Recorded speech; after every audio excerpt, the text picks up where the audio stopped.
Hey everybody, Ryan here at eTrailer. Today on our 2013 Ford C-Max, we're going to be showing you how to install the Roadmaster diode wiring kit. But before we do that, why don't we check it out and make sure that this is the right setup for you.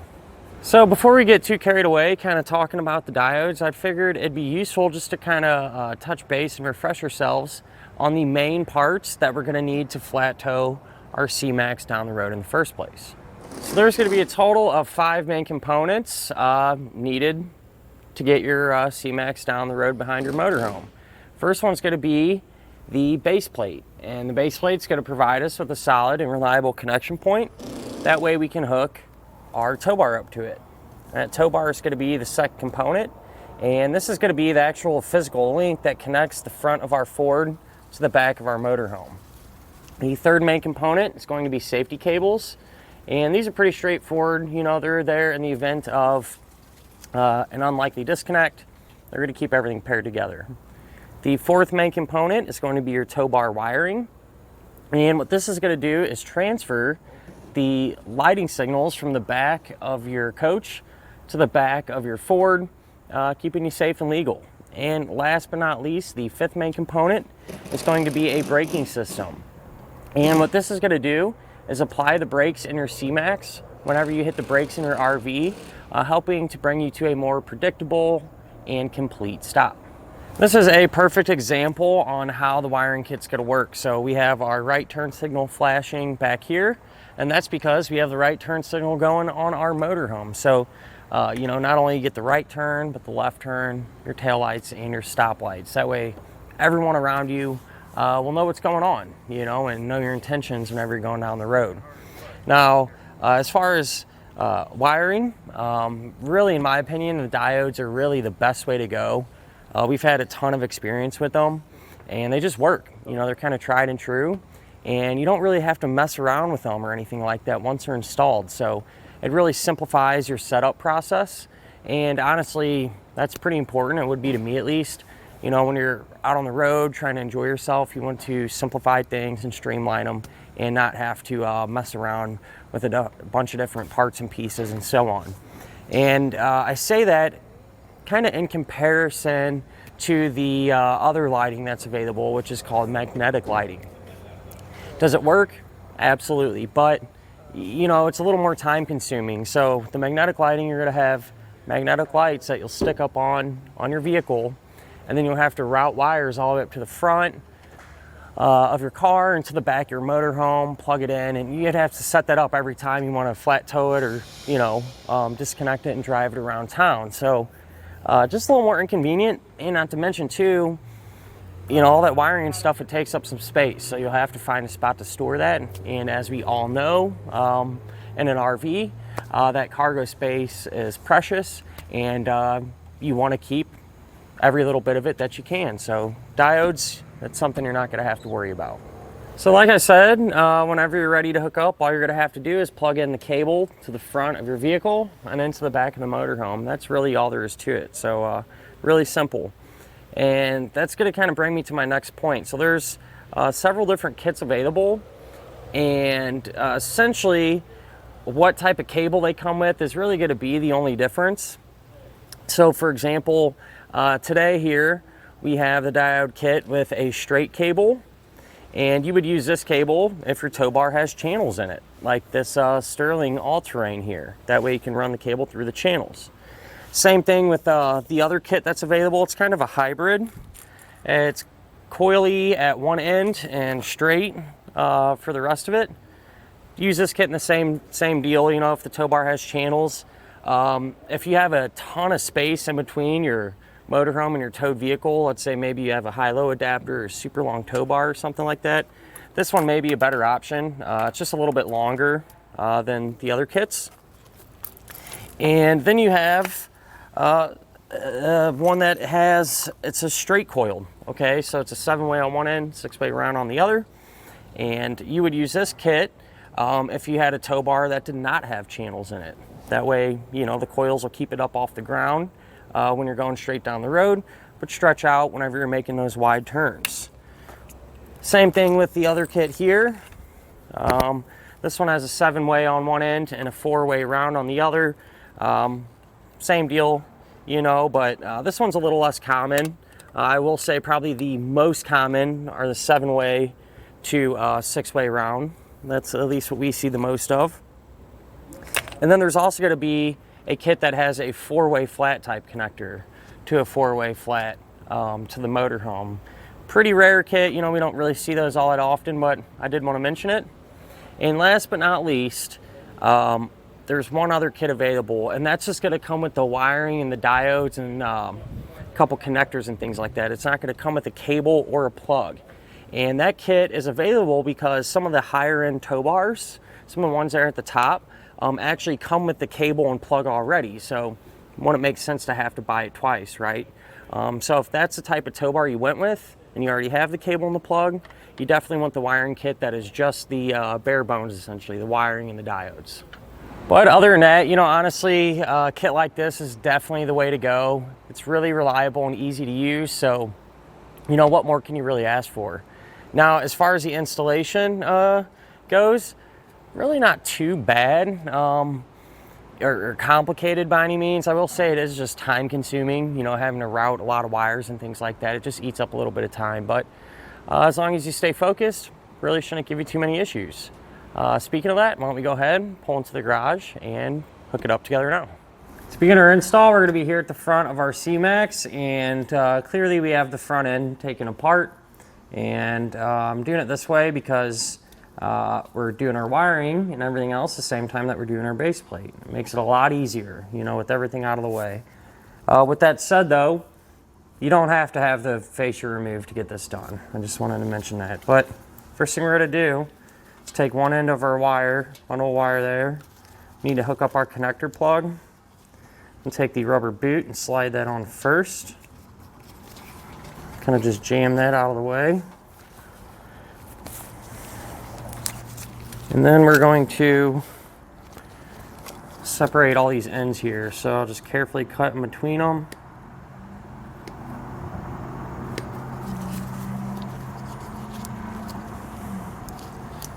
And we'll pull these back a few inches.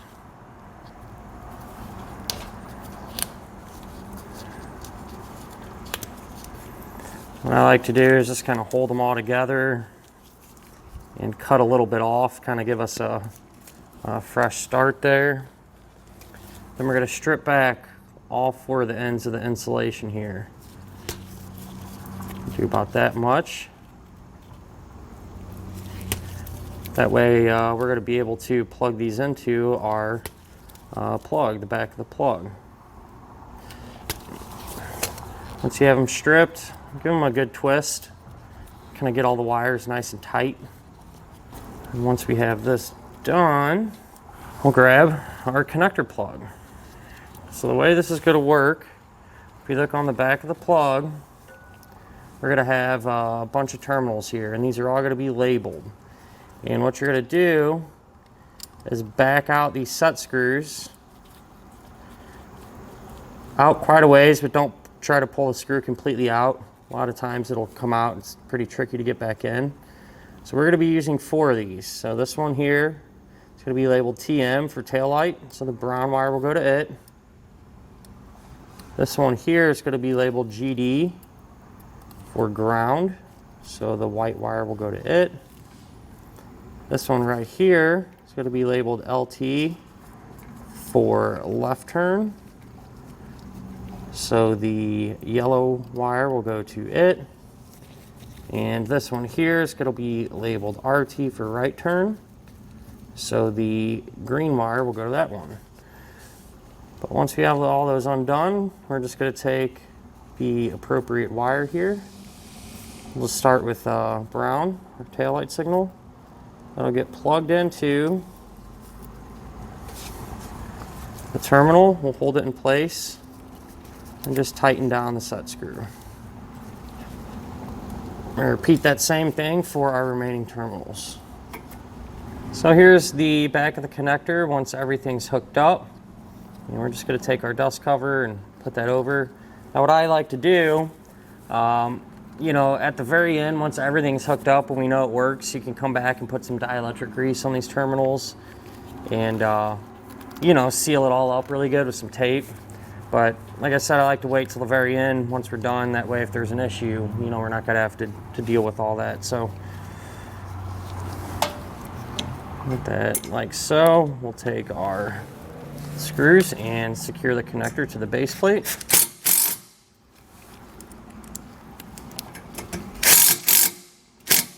And we can start to route our wiring here. So I just shot it up along our base plate, kind of through here. And from there, it's gonna go to the underside of our vehicle. Underneath the vehicle, here's where our wiring comes.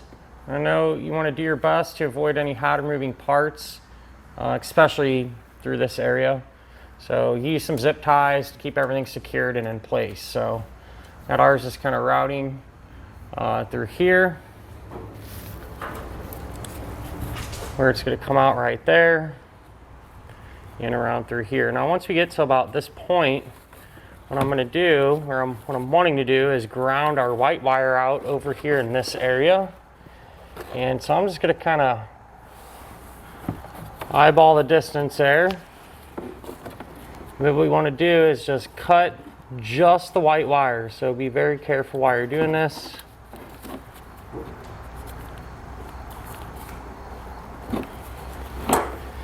And we're going to peel this back some. If I can get it to come free here.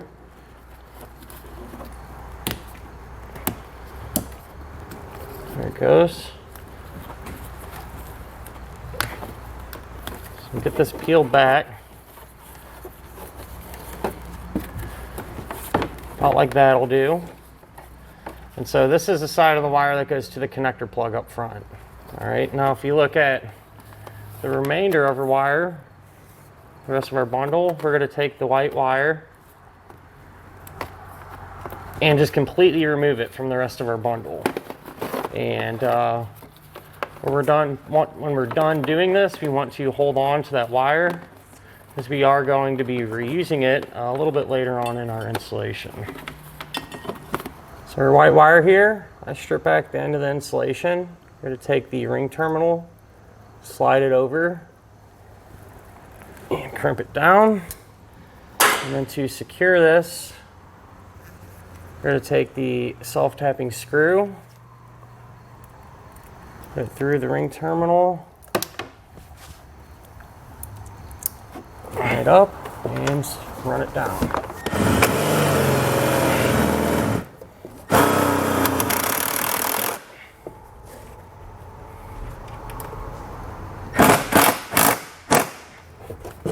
From there, I continue to route our wiring. So I just ran it along through here.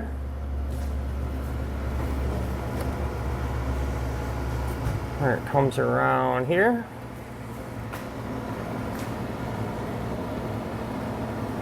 All right, up through there. Then I kind of started to route it towards the other side of our vehicle. There's really just not a ton of great spots to do this, so it's kind of limited a little bit, but ran it through there. Up and over our subframe,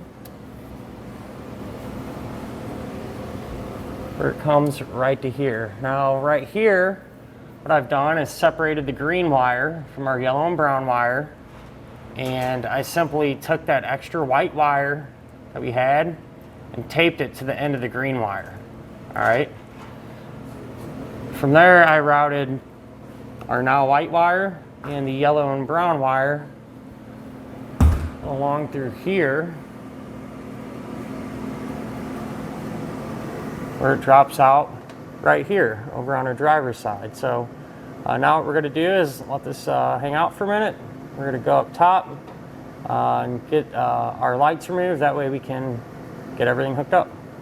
So now here at the back of our car, if you open up your hatch, that's going to help us get the tail lights out. So to get the tail light out, on each side, it's going to be set up the same way. We're going to have this here cover. You just popped it out of the way. And, you know, from the angle here in the car, it's going to be kind of tricky to see, but it's easy to feel. We're going to have just some plastic, kind of wing nut type fasteners that you can just unscrew pull one off right here, show you. And once I get the light out, we'll take a better look, but this is what we're unscrewing. So you can reach in there and kind of feel that winged end there, and simply just unscrew it. Like I said, we're gonna have a total of 2. Get both of them out. Once we have them out, we're able to just kind of pull out on the taillight. And see these studs here, that's what those were connected to. With that said, we're gonna disconnect our taillight, push down on the center of this tab, pull it apart, set our light off to the side. What I went ahead and done was just used a pull wire here. I just have a piece of tubing. You can use a thick piece of spare wire or coat hanger or something like that. Dropped it through that opening there where we undid our taillight, pushed it down so we get it to drop out from the bottom side of our vehicle. Then I just took our wiring that we left hanging, taped it to the pull wire.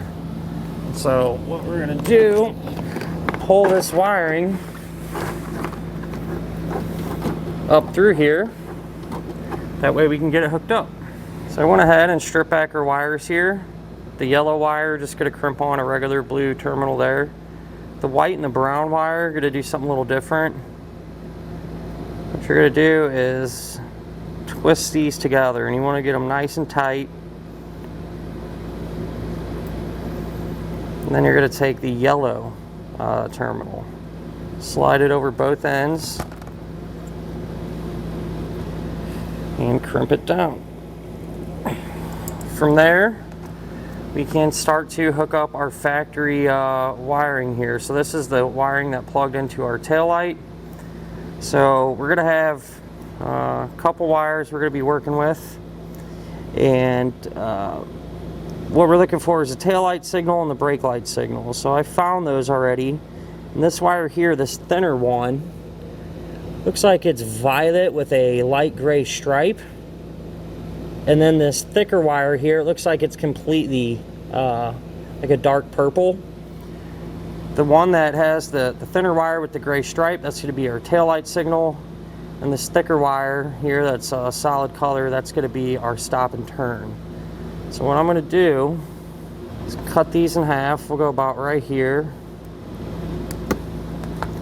And we're going to strip back all the ends of the insulation and get some spade terminals crimped on. With these thinner wires, what I like to do is strip them back a little bit further, twist them up, and then double it over, so I kind of bend it in half.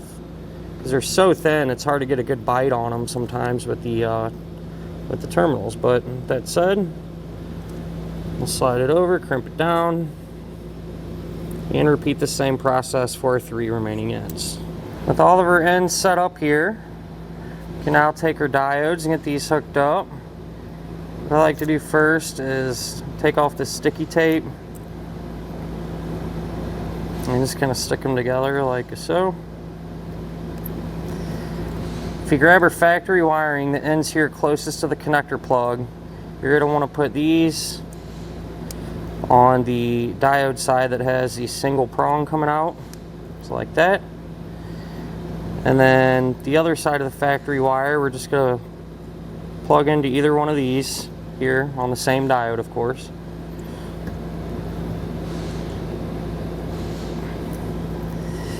And then we can get our new wiring hooked up. So since the thinner wire is our taillight circuit, we're going to be taking the white and brown wire that we connected together, plugging them into that diode. And since the thicker solid wire is our stop and turn, we're going to take our yellow wire and plug it into that diode. So now with that all hooked up, we can plug our connector back into the taillight and reinstall it the opposite way that we removed it. Over here on the passenger side, I essentially did the same exact thing that we did on the driver's side. Even the wire colors are identical. The thicker solid wire is going to be the stop and turn, so I put our green wire going to that diode. And the thinner wire with the stripe in it That's going to be the taillight signal, and so I put our white wire going to it. But with that said, you know, this is how it looks, and now we can go ahead and get our light reinstalled. With everything hooked up, it's a good idea to test our wiring, so I just plug into a test box here at the front, turn on our taillights, our left turn, our right turn, and our brakes. That'll finish up our look at and our installation of the Roadmaster diode wiring kit on our 2013 Ford C-Max.